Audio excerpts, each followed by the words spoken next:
It was either my Aunt Fanny or my Uncle Junie, and they were like, Philco Joe!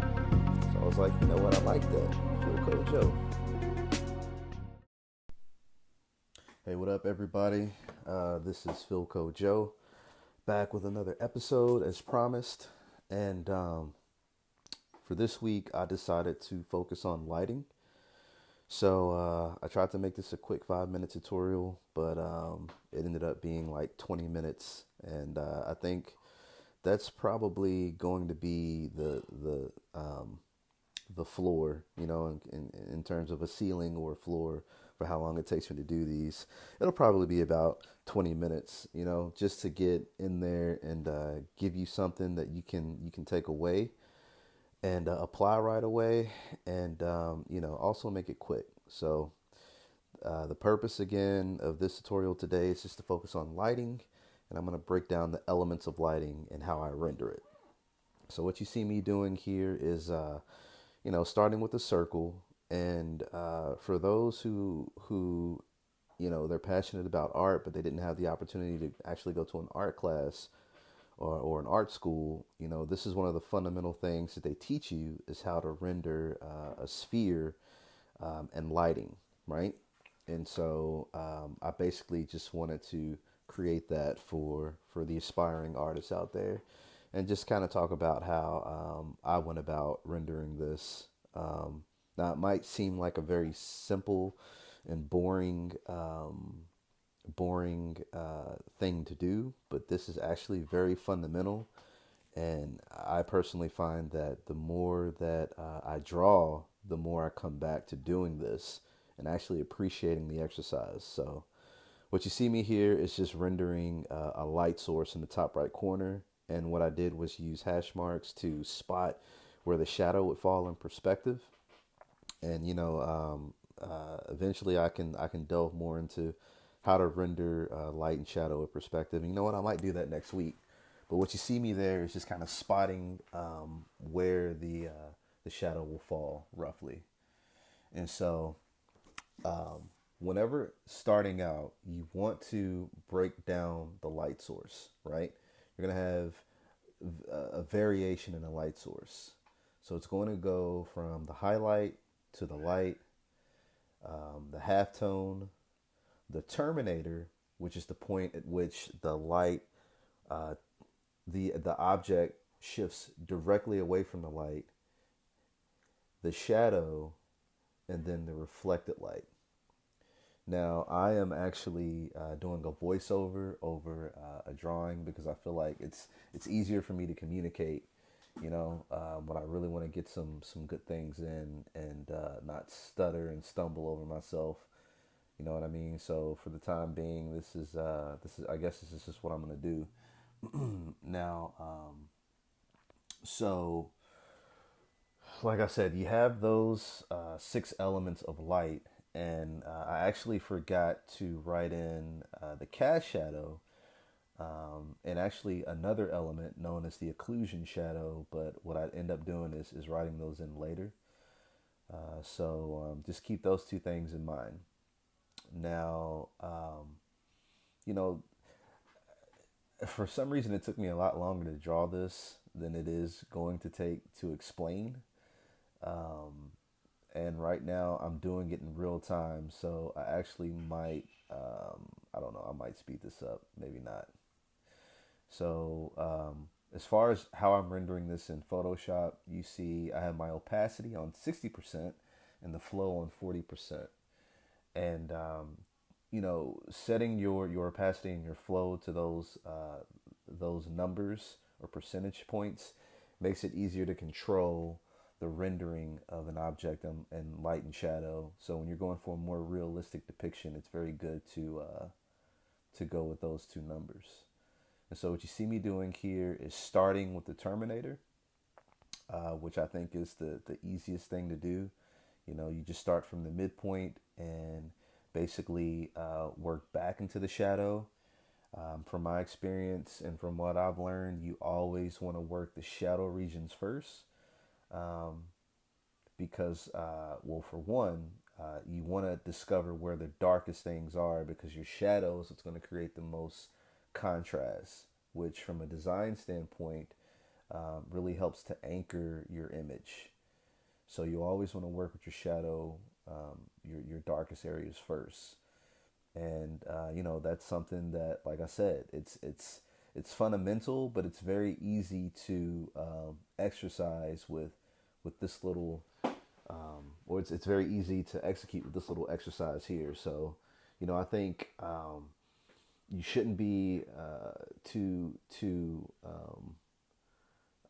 much of an eager beaver to jump ahead, and think that, well, let me just jump to the most advanced thing that I can jump to because I'm that talented. There that comes in time, you know. It's good to pick a project, in my opinion, and just go ahead and start on something to stretch yourself. But you also want to be sure that you get your practice reps in too, right? And so, something that I do is I set up a regimen where, every day. Now I work a day job, and I'm freelancing until I can afford to step away from my day job. But I set time aside in the morning, and I have exercises that I go through, and the exercises that I do may not be interesting for everybody else, but if people are interested, I'll be happy to share those exercises with them. But my point is, you know, you gotta put in some kind of fundamental practice, right? Just for hand and eye coordination, and to exercise the principles, because what you're exercising here, what you're mastering here, will definitely translate over to that advanced project or car or person or animal that you want to render. So just a little bit on that. Now you see that I worked with the Terminator and then worked back into the shadow, and the strokes that I am making are going in the direction of the ball, right? And as I'm creating these strokes in the shadow, I'm still keeping in mind that light is reflecting off of the floor surface. So I'm going back in from the bottom, and I'm sort of working the shadow and light back and forth, and pulling a little bit of that shadow back. And something I forgot to mention is I'm clicking back and forth between the eye dropper and the brush. This is a little trick that a friend taught me. My friend Doug taught me back in when I was in college, and it's basically how the concept artists and video game artists work, right? It's pretty common knowledge if you're in that industry or you're an aspiring artist. But for those who don't know, it really allows you to control the process of fading from shadow to light. And so it's really good to, again, use the 60 opacity, 40% flow, and, just picking and going back and forth between the eyedropper color picker and your brush. Now, what you see here is me actually realizing that I need to lay out my palette of different values. And so it's probably how I should have started, but, I'm doing it now. I would recommend you start out this way, just because it's a better process and it's a more organized approach. It's been a while since I've done this, so I'm just sort of like stumbling into, oh yeah, I got to do it this way. So you see that I've rendered my shadow, and now I'm going in and I'm picking the light. You always want to do the lighted areas last, because the lighted areas are like the icing on the cake.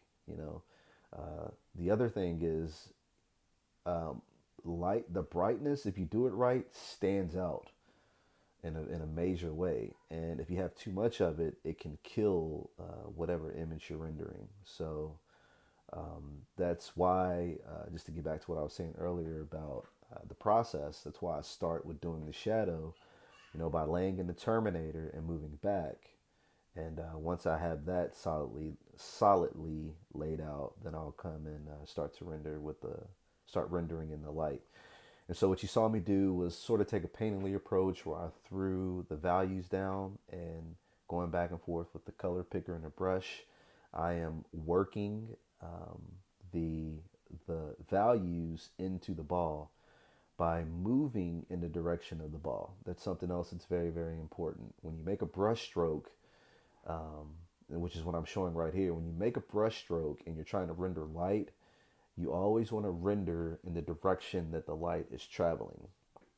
And so you see the arrows to the right, it's telling you which direction the light is um, traveling. And as the light is hitting the ball, it's moving around the ball.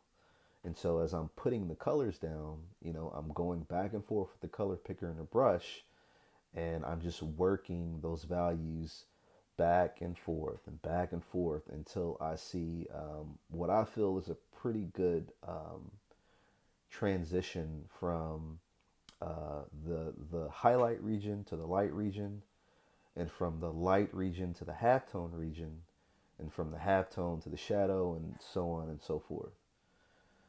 I've now flipped the image horizontally at 180 degrees, which is something else that I would recommend for beginners. Doing this immediately lets the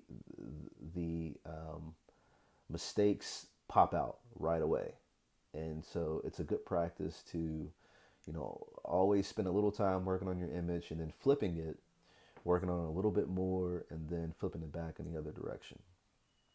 Okay, so now I'm giving a little attention to the cast shadow, which technically I should have worked in the cast shadow as I had worked in the shadow region, but I'm bouncing around a little bit. I would recommend you do the shadow region and the shadow, but we're here now, and as long as you get it in and you're rendering it correctly, that's really all that matters. So if you notice, I put the darkest region of the shadow right where the ball touches the floor, and that will always be the darkest region, even on any painting or any comic or any sort of art that you want to render where you're depicting light. The darkest shadow is always where two objects touch, no matter where it is, and that is known as the occlusion shadow. I would highly recommend James Gurney, a famous illustrator.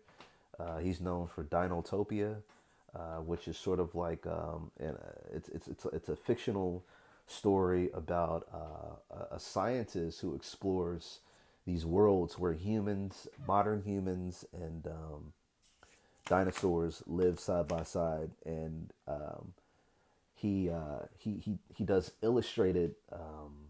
He journals his research and whatnot, but he also illustrates his findings, sort of like a Darwin, and it's really cool. It's a really cool story, and James Gurney is a masterful painter, man. I would highly recommend picking up some of his books. It really helped me to understand lighting and shadow.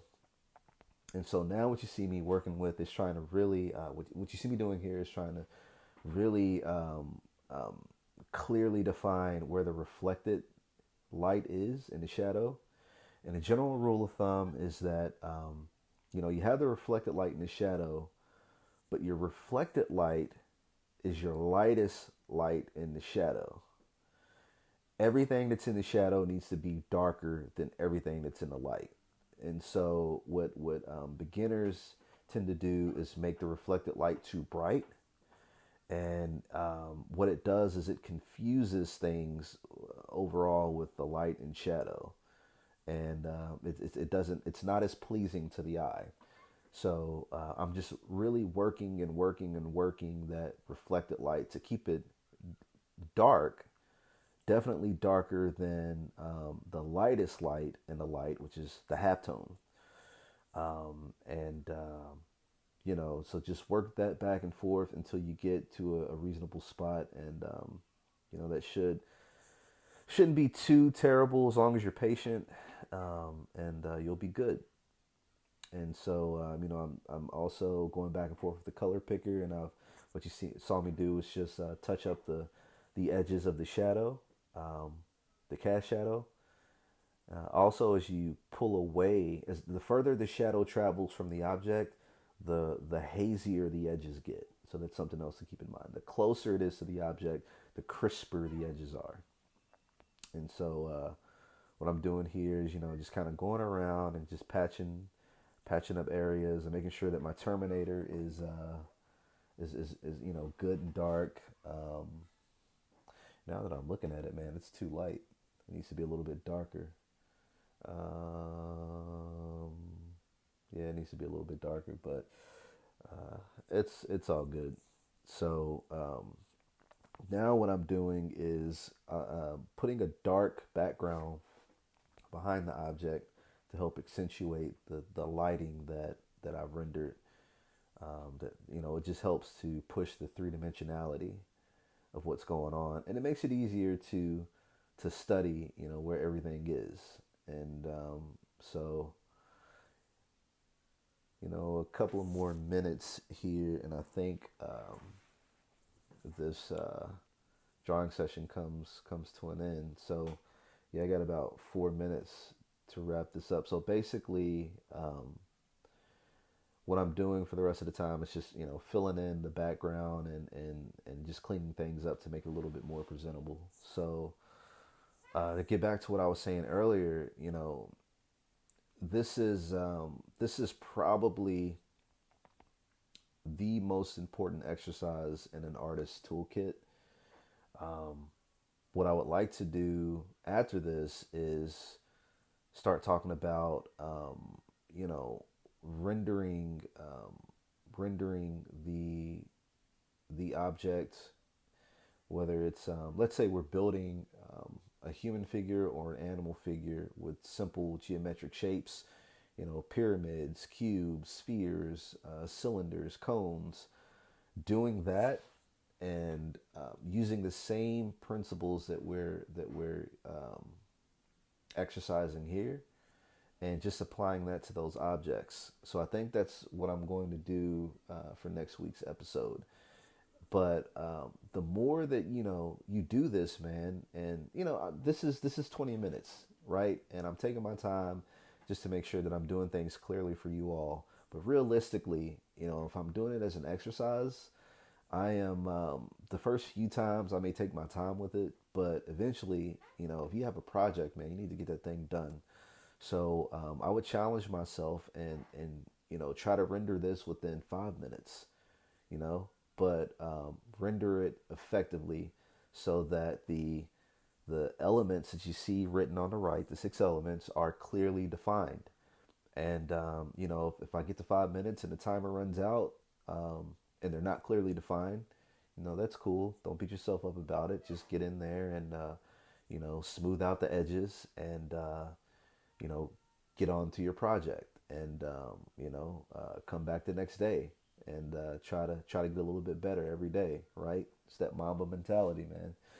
R.I.P. to Kobe and Gigi and the rest of the families who had died in a helicopter crash. But that's basically the Mamba mentality, man.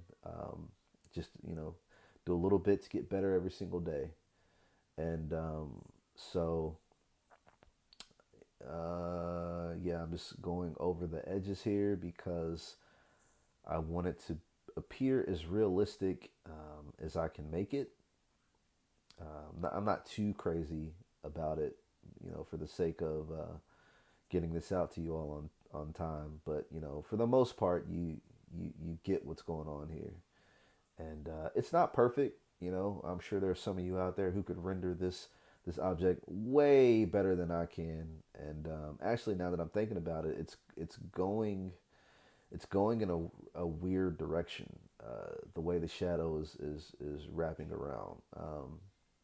It's kind of wrapping around to the right.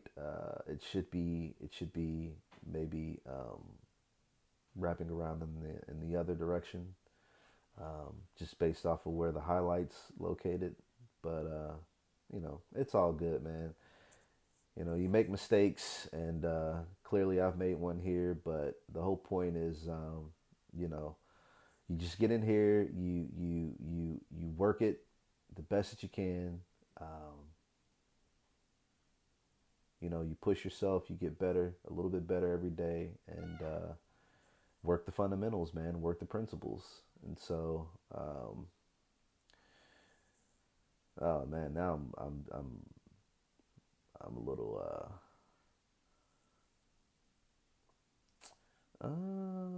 yeah, that highlight's off, I think. But yeah, so I'm numbering all of the elements, right? So where number one is, you see the highlight. Number two, the light. Number three is the halftone. Number four is the terminator, which is the region where it turns away, where the object turns away from the light, transitioning into shadow. Number five, and then the reflected light. Number six. You see me writing in the occlusion shadow there at 7, and of course the cast shadow. Well, no, I didn't number occlusion shadow, and of course the cast shadow at number 7. And again, there's James Gurney. That's how you spell his name for those who are interested in checking out his work. For those who want to get better at painting, realistic images and scenes, and also fictional characters, creatures, and fantasy characters from imagination, James Gurney is a phenomenal source for that. And so this is, again, the tutorial on lighting. And, like I said, guys, I just wanted to discuss the elements of light and shadow and rendering, rendering it in a simple way. So go ahead and take this exercise. Get out there, challenge yourselves. Next week, I'll be back where I am applying these principles to rendering objects like humans and animals and household objects. And yeah, so be sure to subscribe, share this with anybody who you think will find this interesting or entertaining, and get back with me next week, and we'll keep this thing rolling. So appreciate the love and the support. This is Philco Joe. I am out. Y'all have a good week. Peace.